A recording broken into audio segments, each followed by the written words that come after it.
Welcome to MC Knitting Adventures. My name's Colleen. And my name is May. And today I had the opportunity to visit the London District Weaver and Spinners Guild. Now, it's very unusual. I had to go by myself because my partner in crime was doing a yarn knitting class online. How was it?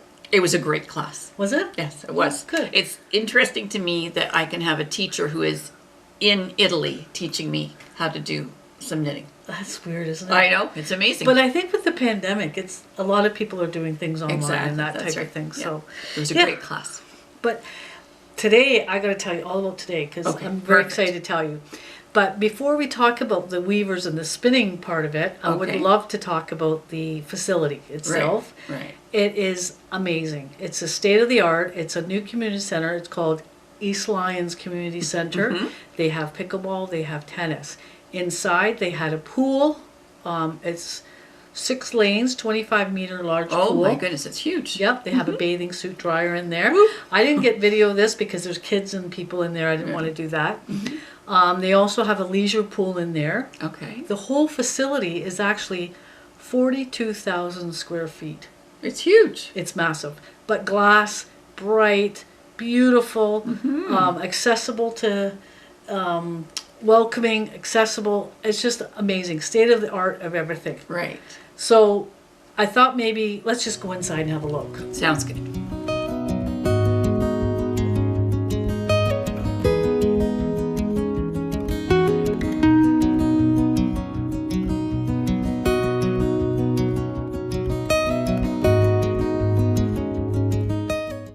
As you can see, the spacious hallways, they lead to multi-purpose rooms. They're all so bright, and also they have a kitchen that you can rent. You can actually rent all of these rooms.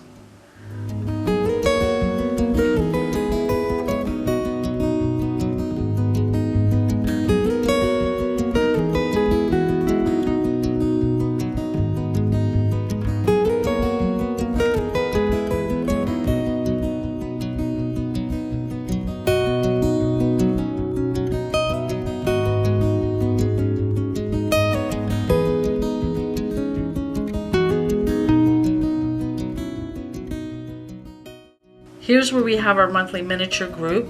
It's so bright in there, isn't it? Like it's spacious. The windows bright. are amazing. Yeah, we just so lucked out to have a space like this.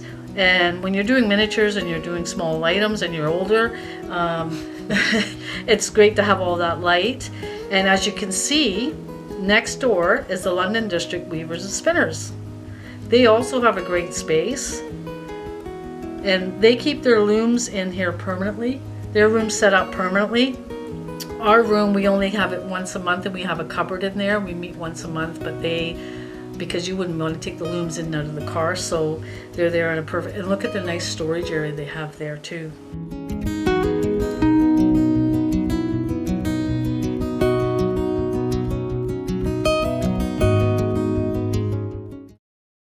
What do you think of that facility? You've never been I've never I've been there a few It is times. unbelievable. Isn't it? It's beautiful. Yeah, so you'll have to take an opportunity to go. We Absolutely. could, they even have I was looking, they have an over 55 thing. I brought some brochures home, and they have yoga classes. We could go there for the pool. They have yoga in the pool or water things in the pool for exercising. Yeah. Okay. So we'll have to go and try that out. All right, sounds good.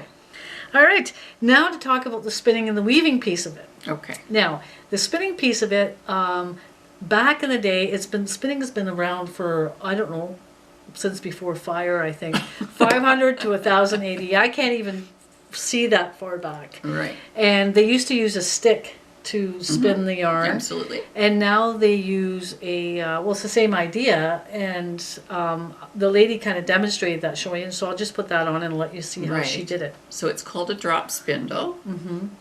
And it's amazing. I've actually worked with the drop spindle, and it's fun. It takes a little while to get used to making the yarn not thick and thin, like to be having it consistent. You have to twist it consistently. Yeah, I think. exactly. It's a real skill, this whole thing. And yeah. Can you imagine back then, Colleen? We've often talked about this. Like, who invented this? Like, who knew how to knit argyle and all? Like, who was smart enough to know how to do all those stitches, and somebody had to teach Somebody people had to figure it all out. Yeah, that's for sure. Here's a lady she'll demonstrate how that worked. It's just by the way of twisting. By letting it go around and around is how it puts the twist in the fiber. And I'm winding it on here to store it until we get lots of it. And then we can put 2 of these threads together to make a bigger one for your knitting yarn, or your weaving, or whatever you like to do. Now, that spindle that that lady was using, she was telling me she got the parts from Lee Valley. The wheel itself was from a truck wheel that you can buy. Oh my and it's a goodness. spindle and just a little hook, that your kitchen hook that Right, you would exactly, get. yeah. And that's what it's made from. That was Wow, it's amazing. it. Isn't that amazing? Yeah, Well, exactly. back in the AD, when they started this stuff, they didn't have any tools. So you can Right. imagine just simple little tools, and they can still use them today. Absolutely. So after the drop spindle, then came the spinner, the spinning wheel. Yes, it's amazing. Yeah. And it's in Disney movies and everything. Remember Exactly. that one, the hair, the long hair? Yeah. Rapunzel, Rapunzel, how long is your hair or something? Yep. So that came out, and our friend Linda, who belongs to this club, and it was so great to see her today, and she said to say hello to you, by the Hello way. back. She can demonstrate how she did that. And I have no idea how they can maneuver their foot and maneuver the yarn at the same time. It's a lot to keep she organizing. said you've got to, as she was talking there, I couldn't get the video properly because there was so much noise Mm-hmm. going on, but she was saying that you really have to spin the yarn and as you go. And if you spin it too much, it rips apart, and then you've got to respin Right, it. right, And yeah. so it's quite a skill. So here's Exactly. our friend Linda.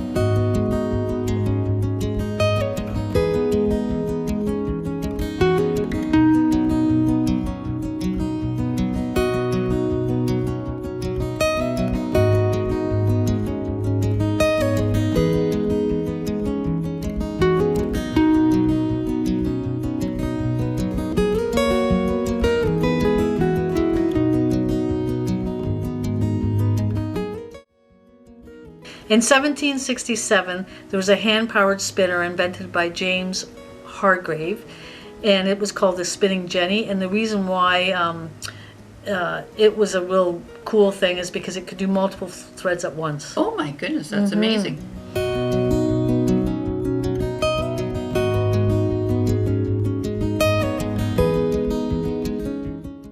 Here's some other things that people have done on display. It was really kind of neat to see that. There was lots of hands-on and interactive displays here. They had matched the fiber with the picture, which was kind of cool. And we have the smaller looms, as you can see.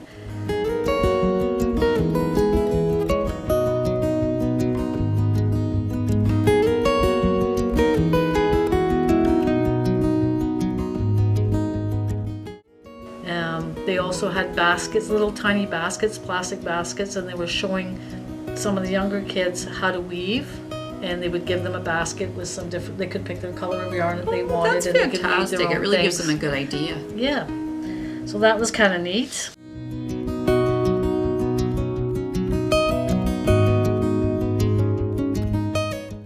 So you can see, Colleen, what my day was like. With I all the know. displays they had, it was kind of fun. Exactly. I got an opportunity to talk to one of the members there. Her name is Amy, and I asked her a couple of questions about what they did and how she got into it. And Oh, okay, that's so, fantastic. Yeah, so we'll just put Amy on, and then she can answer the questions. Perfect. I just joined the Guild about a year and a half ago. During the pandemic, I joined on Zoom, Right. so it's been kind of. Wow. And so, how often do you meet? We've been meeting. We meet for Open Studio. We are open 7 p.m. on Tuesdays on Zoom. We've been meeting a group of us for well over 2 years, and we're a very welcoming group on Zoom. And as well as we have an Open Studio space here at 10 to 12 here at the Guild space. You can meet in person. We have monthly meetings that happen on the first Tuesday of every month at 7 p.m. We have a variety of speakers that come in to teach us different skills like inkle loom, different spinning techniques, tapestry weaving, and we also have some fun activities that we do as a community group together. Like the age group. We service any adult from down to 18, all the way up to 100. We would love if there was more children's programs as well, and we're hoping to do both children and youth programming, but most of our members are adults. I myself am a mother of 2 young children. I got into spinning during the pandemic because I was an avid knitter, and I thought, I just want to learn how to make my own yarn, and it's been a great skill to actually teach my kids how to work a spinning wheel and make their own little yarn packages for themselves. So it's just been a really fun skill, and learning from other people who are more knowledgeable than me. There's a wealth of knowledge in our guild, and it's just been such a joy to be welcomed in by them and been a part of like a community group that is really passionate about showing people how to keep up a heritage skill like spinning and weaving. It's truly beautiful. I asked Amy what she did with her weaving and her spinning. Like, what do you do with it? Like, I wasn't quite sure. And she showed me on her phone that she makes a tapestry. Like, she actually spins the yarn. Right. Makes those lovely little tapestries you can see on her phone. And she also makes yarn. Wow. Yeah. Okay. And she dyes the yarn. Okay. And she uses natural matters like flowers, bark, leaves to dye this yarn. And she's going to be selling her yarn. So I look forward to seeing that in the stores in the future. That sounds so that's great. great. Well, Colleen, that was quite the adventure, but it just wasn't the same without you today. And people were asking where you were. That's right. They had a whole thing going on there today. There was a lady doing quilts. Oh, my we had our goodness. miniature displays on there, but I just wanted really to focus on the London District weaving and spinning because it's just such an amazing place. And I Absolutely. loved their little thing because it was so hands-on and so many younger kids were very interested in it. I can imagine they'd be great. Yeah. So I wish them all, and they have quite a few members already. Right. And I think it's just looking for those younger members coming Right. up. Same with the miniatures. Like us. Yeah, it's like us. It's like us. We're younger. members. But I think it's kind of like our miniature group. There's an older generation that are so skilled. Right. And they just want to pass it on. And there's a younger generation, younger even than me, that just want to absorb all that knowledge and Right. get what we can from them. And they're eager to pass it on. And I think that's the same thing that happens with this weaving and spinning. Yes, thanks. Guild. Thanks for helping me. But see, where were you today when I needed you to finish my sentence? Anyway, it was an absolutely amazing day, and so thank you for watching. And if you get an opportunity, look them up. So that's my adventure. And until next time. You take care.